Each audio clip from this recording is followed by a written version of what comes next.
నెల్లూరు 4వ డివిజన్ దీనదయాల్ నగర్లో పండుగ వాతావరణంలో పెన్షన్ల పంపిణీ జరిగింది. మంత్రి నారాయణ ఇంటింటికి వెళ్లి పెన్షన్లు పంపిణీ చేశారు. లబ్ధిదారుల యోగక్షేమాలు అడిగి తెలుసుకున్నారు. సచివాలయంలో మంత్రి పొంగులేటి శ్రీనివాసరెడ్డి చిట్చాట్లో కీలక వ్యాఖ్యలు చేశారు. సర్ ప్రక్రియ పూర్తయిన తర్వాత స్థానిక సంస్థల ఎన్నికలు నిర్వహించే అవకాశం ఉందని తెలిపారు. అయితే ముందుగా ఏ ఎన్నికలు ఉంటాయనే దానిపై ఇంకా నిర్ణయం తీసుకోలేదని స్పష్టం చేశారు. తెలంగాణ రక్షణ సేన ఆధ్వర్యంలో ఈ నెల 6న హైదరాబాద్లోని సరూర్ నగర్ ఇండోర్ స్టేడియంలో భారీ బహిరంగ సభ నిర్వహించనున్నారు. సభకు సామాజిక న్యాయ సంకల్ప సభగా నామకరణం చేశారు. తెలంగాణ రక్షణ సేన చీఫ్ కల్వకుంట్ల కవిత సభకు హాజరు కానున్నారు. సికింద్రాబాద్ శ్రీ ఉజ్జయిని మహంకాళి బోనాల జాతర బందోబస్తు విధుల్లో ట్రాఫిక్ పోలీసులు పాల్గొన్నారు. ఆగస్టు 2 నుండి 4 వరకు జరగనున్న బోనాల నేపథ్యంలో డీసీపీ ట్రాఫిక్ అవినాష్ కుమార్ సిబ్బందికి దిశానిర్దేశం చేశారు. క్షేత్రస్థాయిలో పరిశీలించి తగు సూచనలు చేశారు. తెలంగాణ రాష్ట్ర ప్రణాళిక బోర్డు ఉపాధ్యక్షుడు డాక్టర్ గిల్లెళ్ల చిన్నారెడ్డి హైదరాబాద్లో గవర్నర్ శ్రీ శివప్రతాప్ శుక్లాను మర్యాదపూర్వకంగా కలిశారు. వ్యవసాయ సహకార శాఖ కార్యదర్శి కె సురేంద్రమోహన్ తదితరులు ఆయన వెంట ఉన్నారు. కరీంనగర్లో మాజీ సుడా చైర్మన్ కోమటిరెడ్డి నరేందర్ రెడ్డి కీలక వ్యాఖ్యలు చేశారు. బీఆర్ఎస్ పాలనలో కాళేశ్వరం స్మార్ట్ సిటీ పేరుతో అవినీతి జరిగిందని ఆరోపించారు. కాంగ్రెస్ ప్రభుత్వం ఇందిరమ్మ ఇళ్లు, రేషన్ కార్డుల ద్వారా ప్రజలకు సంక్షేమ పథకాలు అందిస్తుంటే ప్రతిపక్షాలు తప్పుడు ప్రచారం చేస్తున్నాయని మండిపడ్డారు. నంద్యాల జిల్లా పగిడ్యాల మండలం నెహ్రూనగర్ ఎస్సీ కాలనీలో తాగునీటి ఎద్దడి ఏర్పడింది. ఎమ్మెల్యే గిత్త జయసూర్య చొరవతో 4 ట్యాంకర్ల ద్వారా నీటి సరఫరా జరుగుతోంది. మంచిర్యాల జిల్లా బెల్లంపల్లి బాలికల ఆశ్రమ పాఠశాలలో 30 మంది విద్యార్థులు ఫుడ్ పాయిజన్తో అస్వస్థతకు గురయ్యారు. కడుపు నొప్పి, వాంతులతో బాధపడ్డ విద్యార్థులను బెల్లంపల్లి ప్రభుత్వ ఆసుపత్రికి తరలించారు. పేలవమైన ఆహారమే కారణమని విద్యార్థులు, తల్లిదండ్రులు ఆరోపిస్తున్నారు. భద్రాచలం శ్రీ సీతారామచంద్రస్వామి దేవస్థానం ఆధ్వర్యంలో పవిత్ర రామకోటి ప్రతులను గోదావరి నదిలో నిమజ్జనం చేశారు. భక్తులు సమర్పించిన రామకోటి ప్రతులను ఆలయ అధికారులు సాంప్రదాయబద్ధంగా నిమజ్జనం చేశారు. ప్రత్యేక పూజలు, మంగళ వాయిద్యాలు, వేద మంత్రోచ్చరణల మధ్య ఊరేగింపు జరిగింది. రాజన్న సిరిసిల్ల జిల్లాలో హైకోర్టు జడ్జి తుకారాంజీ పర్యటించారు. నూతన కోర్టు సముదాయ నిర్మాణ పనులను పరిశీలించి వేగవంతం చేయాలని అధికారులను ఆదేశించారు. నిర్ణీత గడువులోగా పూర్తి చేయాలని సూచించారు. జగిత్యాల జిల్లాలో విజిలెన్స్ అండ్ ఎన్ఫోర్స్మెంట్ అధికారులు మెగా దాడులు నిర్వహించారు. పీడీ యాక్ట్ ఎదుర్కొన్న కొండ లక్ష్మణ్ అనే మిల్లర్కు మళ్లీ సీఎంఆర్ కేటాయింపులపై అనుమానాలు రేకెత్తాయి. మిల్లు యజమానితో పాటు పలువురిపై క్రిమినల్ కేసులు నమోదయ్యాయి. సూర్యాపేట జిల్లా మునగాల్లో ప్రభుత్వ భూమి కబ్జాను అడ్డుకుంటున్న సిపిఎం నాయకుడు గడ్డం వెంకన్నపై హత్యాయత్నం జరిగింది. దుండగులు కత్తులు, ఇనుపరాడ్లతో దాడికి పాల్పడ్డారని ఆయన ఆరోపించారు. గత కొన్ని సంవత్సరాలుగా ఈ భూ వివాదం నడుస్తోంది. యాదాద్రి భువనగిరి జిల్లా ఆలేరులో ఎమ్మెల్యే బీర్ల ఐలయ్య విలేకరుల సమావేశం నిర్వహించారు. రెవెన్యూ డివిజన్ ఏర్పాటు, తన ఎన్నికల హామీని తప్పకుండా నెరవేరుస్తానని స్పష్టం చేశారు. కాంగ్రెస్ ప్రభుత్వం వచ్చాక అన్ని రంగాల్లో ఆలేరు అభివృద్ధి చెందోందని తెలిపారు. పెద్దపల్లి జిల్లా అంతర్గా మండలం శ్రీపాద ఎల్లంపల్లి ప్రాజెక్టును మంత్రులు ఉత్తమ్ కుమార్ రెడ్డి, దుద్దిల్ల శ్రీధర్ బాబు, వివేక్ వెంకటస్వామి, ఎమ్మెల్యే అడ్లూరు లక్ష్మణ్ కుమార్ సందర్శించారు. ఈ సందర్భంగా గోదావరి నదికి ప్రత్యేక పూజలు చేశారు. ప్రాజెక్టు ప్రవాహాన్ని పరిశీలించారు. కరీంనగర్ జిల్లా హుజూరాబాద్ పెద్ద పాపయ్యపల్లిలో ఆస్తి వివాదం ఓ వ్యక్తి ఆత్మహత్యాయత్నానికి దారితీసింది. రాగం గౌతమి, అతని తమ్ముడు రాజు మధ్య ఆస్తి వివాదం నడుస్తోంది. ఇక తమ్ముడు తోకల తిరుపతి వేధింపులు తట్టుకోలేక ఆత్మహత్యాయత్నం చేశాడని గౌతమ్ భార్య ఆరోపించింది.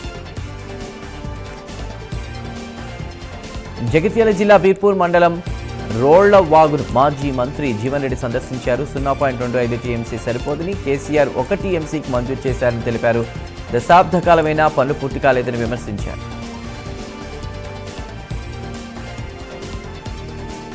చందనగర్ పరిధిలో ఎక్సైజ్ స్పెషల్ టాస్క్ ఫోర్స్ అధికారులు గంజాయి పట్టుకున్నారు. బీహార్కు చెందిన 28 ఏళ్ల కూలీని అరెస్ట్ చేసి 14.77 కిలో గంజాయి స్వాధీనం చేసుకున్నారు. దీని విలువ సుమారు 7,50,000 ఉంటుందని ఓ అంచనా. ఎల్బీనగర్ పరిధిలో బస్సు ప్రయాణికులను లక్ష్యంగా చేసుకున్న 3 జేబు దొంగలను నాగోల్ పోలీసులు అరెస్ట్ చేశారు. జూలై 31న నాగోల్ చౌరస్తా బస్టాండ్లో 2 సెల్ ఫోన్లు అపహరించారు. ఒక ఐఫోన్, ఒక మోటరోలా సెల్ ఫోన్ స్వాధీనం చేసుకున్నారు. హైదరాబాద్ పాతబస్తీ చంపాపేటలో ఐరా జూనియర్ కాలేజ్ విద్యార్థుల మధ్య ఘర్షణ చెలరేగింది. 2 గ్రూపులుగా విడిపోయి భౌతిక దాడులు చేసుకున్నారు. పోలీసులు వారి ముందు సైతం కొట్టుకునే పరిస్థితి. ఈ గ్యాంగ్ వార్ వీడియోలు సోషల్ మీడియాలో వైరల్ అయ్యాయి.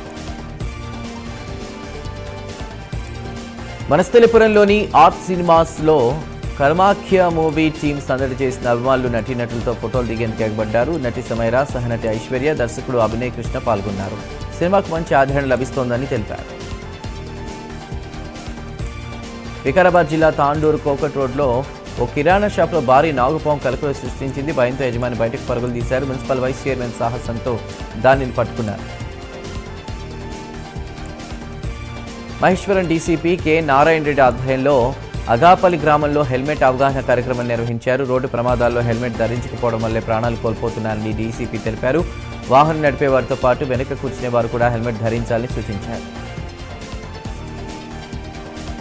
యూజీసీటీ commissioner doctor Tarun Joshi court duty అధికారులతో సమీక్ష నిర్వహించారు. ఎఫ్ఐఆర్లలో నాణ్యమైన దర్యాప్తు, సమయానికి ఛార్జ్షీట్లు దాఖలు చేయాలని ఆదేశించారు. కోర్టు విధి విధానాలపై అవగాహన, పబ్లిక్ ప్రాసిక్యూటర్లతో సమన్వయంపై సూచనలు చేశారు. ఎన్బీడబ్ల్యూ కేసుల వేగవంతమైన అమలు, ఈ సాక్ష్య వినియోగంపై కఠిన ఆదేశాలు ఇచ్చారు. క్యూనెట్ విహాన్ డైరెక్ట్ సెల్లింగ్ సంస్థకు చెందినటువంటి 2 ఇండిపెండెంట్ ప్రతినిధుల హైదరాబాద్ ఈఓడబ్ల్యూ పూణేలో అరెస్ట్ చేసింది. 28 లక్షలకు పైగా మోసానికి పాల్పడినట్టు తెలిపారు. పదామటి సురేందర్ రెడ్డి, పర్వీందర్ సింగ్ పింగ్లను జూలై 31న అదుపులోకి తీసుకున్నారు. గాంధీభవన్లో హైదరాబాద్ పార్లమెంట్ ఓటర్ సవరణ ప్రక్రియపై సమీక్ష సమావేశం జరిగింది. మంత్రులు పొన్నం ప్రభాకర్, అజారుద్దీన్ పాల్గొన్నారు. ఆగస్టు 10లోగా ఎన్యూమరేషన్ ఫారాలు పూర్తి చేయాలని ఆదేశించారు. అంబేద్కర్ కోనసీమ జిల్లా కనకాయలంక వద్ద వైనతే నది ఉధృతంగా ప్రవహిస్తోంది. ప్రజలు లైఫ్ జాకెట్లు లేకుండా పడవలో ప్రయాణిస్తున్నారు. అధికారులు వెంటనే భద్రతా ప్రమాణాలు పాటించాలని స్థానికులు కోరుతున్నారు. అంబేద్కర్ కోనసీమ జిల్లా కలెక్టర్ ఆర్ మహేష్ కుమార్ బట్నవిల్లిలోని విశ్వాస్ వైర్ పీచ్ పరిశ్రమను సందర్శించారు. నాణ్యతా ప్రమాణాలు పాటించాలని సూచించారు. కొబ్బరి పీచుతో ఉపాధి అవకాశాలు పెరుగుతాయని అన్నారు. కోనసీమ జిల్లా పి గన్నవరం లంక గ్రామాల్లో ఎమ్మెల్యే గిడ్డి సత్యనారాయణ పర్యటించారు. వరద బాధితులను పరామర్శించి ధైర్యం చెప్పారు. వచ్చే వేసవి నాటికి బ్రిడ్జి ప్రారంభిస్తామని హామీ ఇచ్చారు. నంద్యాలలోని శ్రీ గౌరీ కేదార్నాథ్ స్వామి దేవస్థానాన్ని మంత్రి ఎన్ఎంటీ ఫరూక్ దర్శించుకున్నారు. ఆలయ కమిటీ ప్రతినిధులు స్వాగతం పలికారు. ప్రత్యేక పూజల అర్చనలు నిర్వహించారు. విజయవాడ ఎన్టీఆర్ జిల్లాలోని కృష్ణా మిల్క్ యూనియన్ పాలకవర్గానికి కోర్టులో చుక్కెదురైంది. టీడీపీ సీనియర్ నేత శివరాం ప్రసాద్ డైరీలో అక్రమాలపై మీడియా సమావేశం నిర్వహించారు. నెల్లూరు కొండాపూర్ మండలంలో 6 చెరువుల ఆధునీకరణకు 3 కోట్లు మంజూరయ్యాయి. సత్యవోలు చెరువు పనులను టీడీపీ నేతలు, ఇరిగేషన్ అధికారులు ప్రారంభించారు. నెల్లూరు జిల్లా సంఘం ఆర్టీసీ బస్సులో పోగొట్టుకున్న 4 లక్షల నగదు బ్యాగ్ను పోలీసులు రికవరీ చేశారు. బాధితురాలు కంచెల భవానీకి భద్రంగా అప్పగించారు. విజయవాడ 1 టౌన్ పోలీసులు భారీ దొంగతనం కేసును ఛేదించారు. 50 లక్షల విలువైన బంగారం, వెండి ఆభరణాలు, నగదు స్వాధీనం చేసుకున్నారు. షాపు సిబ్బంది దొంగతనానికి పాల్పడినట్లు తేలింది. పోలవరం జిల్లా విఆర్పురం నుండి గర్భిణీ స్త్రీని కోతులు గుట్ట సిహెచ్సి ఆసుపత్రికి ట్రాక్టర్పై తరలించిన పరిస్థితి. జిల్లా కలెక్టర్ దినేష్ కుమార్, ఐటీడీఏపీఓ చింతూరు శుభం నోక్వాల్ దృష్టికి ఈ విషయం తీసుకెళ్లారు. ఎన్టీఆర్ జిల్లా వైఎస్ఆర్ కాంగ్రెస్ పార్టీ అధ్యక్షుడు దేవినేని అవినాష్ విజయవాడ, గుంటూరు, మచిలీపట్నం సమగ్ర అభివృద్ధి తమ ప్రతిపాదన అని అన్నారు. అమరావతి అభివృద్ధిపై కూటమి ప్రభుత్వానికి స్పష్టత లేదని అన్నారు. పి గన్నవరం లంక గ్రామాల్లో వైసీపీ జిల్లా అధ్యక్షుడు చిల్ల జగ్గిరెడ్డి పర్యటించారు. బ్రిడ్జి నిర్మాణం ఆగిపోవడంపై ఆందోళన వ్యక్తం చేశారు. మాజీ మంత్రి డాక్టర్ సీదిలి అప్పలరాజు అరెస్టుపై శ్రీకాకుళం వైఎస్ఆర్సీపీ నాయకులు మందసలోని శ్రీమన్నారాయణ వాసుదేవ పెరుమాళ్ ఆలయంలో పూజలు చేశారు. త్వరగా బెయిల్ మంజూరు కావాలని కోరుకున్నారు. సూర్యాపేట జిల్లా మేళ్లచెరువులో శ్రీ స్వయంభూ శంభులింగేశ్వర స్వామి ఆలయంలో పూజలు చేశారు. ఇష్టకామేశ్వరి అమ్మవారికి పంచామృతాభిషేకాలు నిర్వహించారు. అన్నాభిషేకం ఘనంగా చేశారు. పోలవరం జిల్లా చింతూరు, కూనవరంలో జిల్లా కలెక్టర్ కె దినేష్ కుమార్ పర్యటించారు. గోదావరి ముప్పు ప్రాంతాల్లో క్షేత్రస్థాయి పరిశీలన చేశారు. కడప జిల్లా ప్రొద్దుటూరు మార్కెట్ యార్డ్ చైర్మన్ పదవికి బద్ది బాలుడు రాజీనామా చేసి బాలుడు రాజీనామా చేశారు. భార్య అనారోగ్య కారణాల వల్ల రాజీనామా చేసినట్లు ఆయన తెలిపారు. రాజమండ్రిలో మహాపుష్కరాల ఏర్పాట్లపై ఎమ్మెల్యే ఆదిరెడ్డి శ్రీనివాస్ సమీక్షించారు. 21 ఆలయాలకు దాదాపు 13,28,00,000తో పనులు జరుగుతున్నాయని తెలిపారు. అవినీతికి తావు లేకుండా పనులు చేయాలని సూచించారు. ఏలూరు జిల్లా వేలేర్పాడు మండలంలోని రుద్రమకోట, రేపాకగుమ్ము గ్రామాల్లో ఎమ్మెల్యే చిర్రి బాలరాజు పర్యటించారు. బాధితులకు టార్పాలిన్లు అందజేశారు. అప్రమత్తంగా ఉండాలని ప్రజలను కోరారు. రాజమండ్రిలో 50.6 LMD STP ప్లాంట్ పనులు తుది దశకు చేరాయి. గోదావరి పరిరక్షణ సమితి అధ్యక్షుడు డాక్టర్ టీకే విశ్వేశ్వరరెడ్డి కృషి అని అన్నారు. వికారాబాద్ జిల్లా తాండూరు బస్టాండ్ రోడ్లో సెంటర్ లైటింగ్ స్తంభంతో షార్ట్ సర్క్యూట్ అయింది. రోడ్డు దాటుతున్న యువకుడికి కరెంట్ షాక్ తగిలింది. స్థానికులు అప్రమత్తమై కాపాడారు.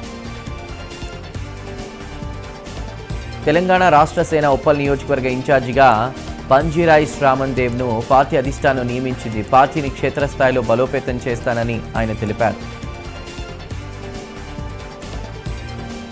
సంగారెడ్డి జిల్లా పటాన్చేరు నుండి సంగారెడ్డి వెళ్లే ముంబై జాతీయ రహదారి 65పై భారీ ట్రాఫిక్ జామ్ అయింది. రుద్రారం వద్ద గంట నుండి వాహనాలు కదలలేదు. అంబులెన్స్లు చిక్కుకుపోయి ప్రయాణికులు ఇబ్బందులు పడుతున్నారు. మాజీ మంత్రి సనత్ నగర్ ఎమ్మెల్యే తలసాని శ్రీనివాస్ యాదవ్ రాజరాజేశ్వరి నగర్లో పర్యటించారు. డ్రైనేజీ, స్ట్రాంగ్ వాటర్ సమస్యలపై అధికారులు చర్యలు తీసుకోవాలని ఆదేశించారు. సీసీ కెమెరాలు ఏర్పాటు చేస్తామని హామీ ఇచ్చారు. అత్తాపూర్ పోలీస్ స్టేషన్ పరిధిలో రౌడీ షీటర్లకు ఇన్స్పెక్టర్ ఏ సీతయ్య కౌన్సిలింగ్ నిర్వహించారు. శాంతి భద్రతలకు విఘాతం కలిగిస్తే కఠిన చర్యలు తీసుకుంటామని హెచ్చరించారు. పండుగల నేపథ్యంలో శాంతియుతంగా ఉండాలని సూచించారు. ఇంజనీరింగ్ విద్యార్థులను క్రిమినల్ వేస్ట్ అన్నటువంటి ముఖ్యమంత్రి వ్యాఖ్యలపై బీఆర్ఎస్ నేత చిరుమల్ల రాకేష్ మండిపడ్డారు. ఇంజనీర్లు కడుతున్న ట్యాక్సులతో ప్రభుత్వం నడుస్తోందని అన్నారు. కొంపల్లి ఏరియాలో 5.8 కేజీల గంజాయిని ఎస్టీఎఫ్, డిటిఎఫ్ టీంలు పట్టుకున్నాయి. 3 లక్షలు విలువ చేసే గంజాయిని స్వాధీనం చేసుకున్నారు. ఒకరిని అరెస్ట్ చేసి కేసు నమోదు చేశారు.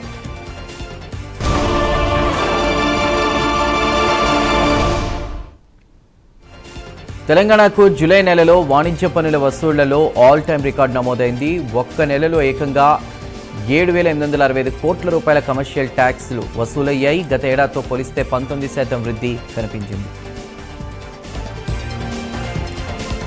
వ్యవసాయ మార్కెట్లలో పూర్తి డిజిటలీకరణకు చర్యలు తీసుకుంటున్నారు. మార్కెటింగ్ శాఖను పారదర్శకంగా మార్చాలని ప్రభుత్వం నిర్ణయించింది. 3 నెలల్లో సౌర విద్యుత్ వ్యవస్థలు ఏర్పాటు చేయనున్నారు. ముఖ్యమంత్రి కావాలంటే పోటీ పరీక్షలు రాయాలా, ఇంటర్వ్యూకు హాజరు కావాలా అని మాజీ ఎమ్మెల్యే ఈరవత్రి అనిల్ ప్రశ్నించారు. పేపర్ లీక్లకు కేటీఆర్ ఎందుకు బాధ్యత వహించలేదని నిలదీశారు. హైదరాబాద్ మైలార్దేవపల్లి పోలీసులు మహిళలు, టీనేజ్ అమ్మాయిల భద్రతపై అవగాహన కార్యక్రమాన్ని నిర్వహించారు. తెలంగాణ రాష్ట్ర మహిళా కమిషన్ ఆధ్వర్యంలో ఈ సదస్సు జరిగింది. మహిళల చట్టాలు, ఆరోగ్యంపై అవగాహన కల్పించారు. తెలంగాణలోని హన్మకొండ, హైదరాబాద్, జనగాం, కామారెడ్డి సహా పలు జిల్లాల్లో తేలికపాటి వర్షాలు కురిసే అవకాశం ఉంది. గంటకు 40 కిలోమీటర్ల వేగంతో గాలులు వీస్తాయని వాతావరణ శాఖ తెలిపింది. మంచిర్యాల జిల్లా కోటపల్లి మండలం కొత్తపల్లిలో ఫారెస్ట్ అధికారులు పట్టుపురుగులను ధ్వంసం చేశారు. దీంతో రైతులు తీవ్ర ఆవేదన వ్యక్తం చేశారు. ఆంక్షలు విధిస్తూ అడ్డుకుంటున్నారని రైతులు వాపోయారు. గత ప్రభుత్వ హయాంలో సాగునీటి అవసరాలు పట్టించుకోలేదని మంత్రి అడ్లూరి లక్ష్మణ్ కుమార్ ఆరోపించారు. జగిత్యాల జిల్లా వెల్గటూరు మండలం స్తంభంపల్లి చెరువును మంత్రి పరిశీలించారు. ఆదిలాబాద్ జిల్లా అభివృద్ధి కోసం కాంగ్రెస్ పార్టీ సమిష్టిగా కృషి చేస్తుందని డీసీసీ అధ్యక్షుడు నరేష్ యాదవ్ అన్నారు. యూనివర్సిటీ, అదేవిధంగా కుప్టీ ప్రాజెక్ట్ జేఎన్టీయూ ఏర్పాటు చేయాలని కోరారు. భద్రాచలం వద్ద గోదావరి వరద ప్రవాహం స్వల్పంగా తగ్గుముఖం పట్టింది. వరద ప్రవాహం 55.5 అడుగులకు తగ్గింది. 15,64,250 క్యూసెక్ల వరద నీరు దిగువకు విడుదలవుతోంది. 3వ ప్రమాద హెచ్చరిక ప్రస్తుతం కొనసాగుతోంది. పెద్దపల్లి ప్రభుత్వ పాఠశాలను జిల్లాలోనే నెంబర్ 1గా తీర్చిదిద్దుతామని ఎమ్మెల్యే విజయ రమణారావు అన్నారు. పాఠశాల అభివృద్ధికి నిధులు కేటాయిస్తామని హామీ ఇచ్చారు. 10 కోట్లతో వసతులు కల్పిస్తున్నామని అన్నారు. తెలంగాణ అసెంబ్లీలో హేట్ స్పీచ్, విద్వేషపూరిత నేరాల బిల్లుపై సెలెక్ట్ కమిటీ సమావేశం కొనసాగింది. అసెంబ్లీ స్పీకర్ ఛాంబర్లో మంత్రి పొన్నం ప్రభాకర్ అధ్యక్షతన జరిగిన ఈ సమావేశంలో స్పీకర్ గడ్డం ప్రసాద్ కుమార్తో పాటు కమిటీ సభ్యులు పాల్గొన్నారు. మెదక్ జిల్లా పుష్పాలవాగు వద్ద మట్టి రోడ్డు కుంగడంతో saint Don Bosco school bus దిగబడింది. డ్రైవర్ అప్రమత్తతో బ్రేకులు వేయడంతో పెను ప్రమాదం తప్పింది. విద్యార్థులకు స్వల్ప గాయాలయ్యాయి. ప్రకాశం జిల్లా కొండేపి ప్రభుత్వ జూనియర్ కళాశాలలో సైబర్ నేరాల నియంత్రణపై అవగాహన కార్యక్రమం జరిగింది. పోక్సో చట్టం, ఓటీపీ మోసాలు, మాదక ద్రవ్యాల వాడకంపై విద్యార్థులకు అవగాహన కల్పించారు. కామారెడ్డి జిల్లా నిజాం సాగర్ మండలం మంగళూరు గేటు వద్ద మిషన్ భగీరథ నీరు వృధాగా పోతోంది. అధికారులు స్పందించకపోవడంపై స్థానికులు అసంతృప్తి వ్యక్తం చేస్తున్నారు. Darsi TDP incharge doctor Gottipati Lakshmi దివ్యాంగులకు బ్యాటరీ ట్రైసైకిళ్లు, వినికిడి యంత్రాలు పంపిణీ చేశారు. అలింకో సంస్థతో కలిసి 309 మందికి పరికరాలు అందించారు. సంక్షేమానికి ప్రాధాన్యత ఇస్తామన్నారు. తెలంగాణలో బాల కార్మిక వ్యవస్థ నిర్మూలనకు పోలీసులు చేపట్టిన ఆపరేషన్ ముస్కాన్ 12 విజయవంతమైంది. జూలై 1 నుండి 31 వరకు నెల రోజుల పాటు ఈ ప్రత్యేక ఆపరేషన్ నిర్వహించారు. రాష్ట్ర వ్యాప్తంగా మొత్తం 6,307 మంది చిన్నారులను రక్షించారు. మార్కాపురం జిల్లా రాచర్ల మండలం జేపీ చెరువు అటవీ ప్రాంతంలో పెద్ద పులి మృతి చెందింది. అటవీ శాఖ అధికారులు పంచనామా నిర్వహించి ఖననం చేశారు. ఇద్దరిని అదుపులోకి తీసుకుని విచారణ చేస్తున్నారు. కూటమి ప్రభుత్వం అధికారంలోకి వచ్చాక రాష్ట్రంలో విమానయాన రంగం పూర్తిగా తిరోగమనంలో పడిపోయిందని వైఎస్ఆర్సీపీ అధికార ప్రతినిధి పుత్తా శివశంకర్ ఆరోపించారు. ప్రయాణికుల వృద్ధి రేటు పడిపోయిందని విమర్శించారు. ఎన్టీఆర్ జిల్లా అడ్మిన్ డీసీపీ గౌరీ వెంకట సరిత పెనుగంచెప్రోలు శ్రీ తిరుపతమ్మ అమ్మవారి దేవస్థానంలో పూజలు నిర్వహించారు. అమ్మవారికి ఆషాఢ మాసం సారె సమర్పించి దర్శనం చేసుకున్నారు. దిల్సుఖ్ నగర్ బస్టాండ్ వద్ద బీజేవైఎం నిరసన చేపట్టింది. సీఎం రేవంత్ రెడ్డి విద్యార్థులను క్రిమినల్స్గా అభివర్ణించారని ఖండించారు. క్షమాపణ చెప్పాలని డిమాండ్ చేశారు. కర్నూలు జిల్లా ఎమ్మిగనూరులో 600 మంది వైసీపీ నాయకులు, కార్యకర్తలు టీడీపీలో చేరారు. ఎమ్మెల్యే బీవీ జయనాగేశ్వర్ రెడ్డి వారికి కండువాలు కప్పి పార్టీలోకి ఆహ్వానించారు. సుప్రీంకోర్టు తీర్పుపై సీఎం రేవంత్ రెడ్డిని కలిసి మంత్రి పొన్నం ప్రభాకర్ కృతజ్ఞతలు తెలిపారు. గౌరవెల్లి, పాలమూరు, రంగారెడ్డి, సీతమ్మ సాగర్ కోరిక లభించింది. పర్యావరణ అనుమతులకు గ్రీన్ సిగ్నల్ వచ్చింది.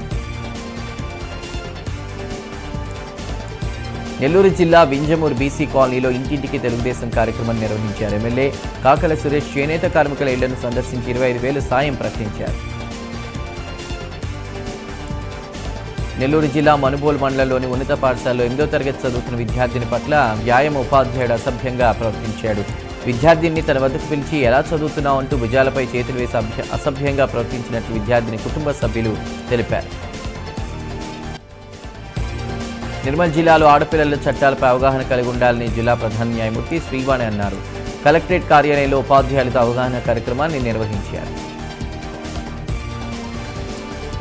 విజయవాడ పశ్చిమ నియోజకవర్గంలో గర్భిణుల కోసం డయాగ్నోస్టిక్ సేవలు ప్రారంభమయ్యాయి. ఎమ్మెల్యే సుజనా చౌదరి ఈ సేవలు ప్రారంభించారు. ప్రతి గర్భిణికి 2,500 రూపాయల టెస్ట్ ఉచితంగా చేస్తామన్నారు. మహబూబాబాద్ జిల్లా తొర్రూరు మండలం సోమారం గ్రామంలో విషాదం నెలకొంది. విద్యుత్ షాక్తో 5 గొర్రెలు, 2 మేకలు మృతి చెందాయి. సుమారు ₹1,00,000 మేర ఆస్తి నష్టం వాటిల్లిందని రైతు నర్సయ్యవాపోయారు. కాకినాడ జిల్లా కిర్లంపూడిలో ముద్రగడ అభిమానుల సభ జరిగింది. ముద్రగడ పద్మనాభ మరణం ఆంధ్రాకు తీరని లోటని వైవి సుబ్బారెడ్డి, అంబటి రాంబాబు, బొత్స సత్యనారాయణ అన్నారు. ఉద్యమాలకు ప్రతీక అని కొనియాడారు. భద్రాద్రి కొత్తగూడెం జిల్లా మణుగూరు, అశ్వాపురం ప్రాంతాల్లో గోదావరి వరద ఉధృతి పెరిగింది. పలు రహదారులు ముంపుకు గురి కావడంతో రాకపోకలు నిలిచిపోయాయి. అధికారులు అప్రమత్తంగా ఉండాలని ఇప్పటికే ఆదేశాలు జారీ చేశారు.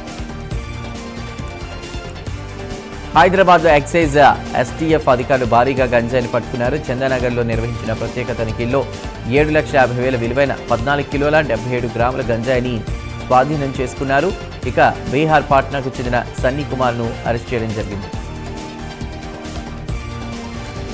వర్షాభావ పరిస్థితుల్లో ప్రత్యామ్నాయ పంటల సాగు, పంట మార్పిడిపై మహబూబాబాద్ జిల్లాలో వ్యవసాయ శాఖ అధికారులు ప్రచారం చేస్తున్నారు. బయ్యారం మండలం కొత్తపేటలో డప్పు కొట్టుకుంటూ అవగాహన కల్పించారు.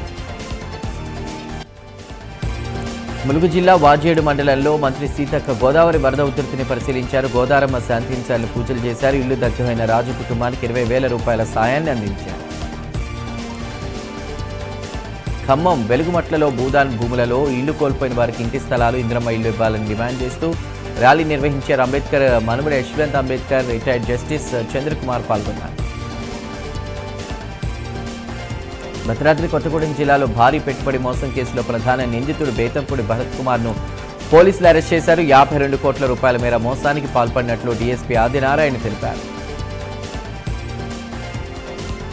చందానగర్లోని శ్రీ బాలాజీ గోల్డ్ షాప్లో చోరీ జరిగింది. వెండి నగలు అపహరించినట్లు పోలీసులు తెలిపారు. చందానగర్ పోలీసులు కేసు దర్యాప్తు చేస్తున్నారు.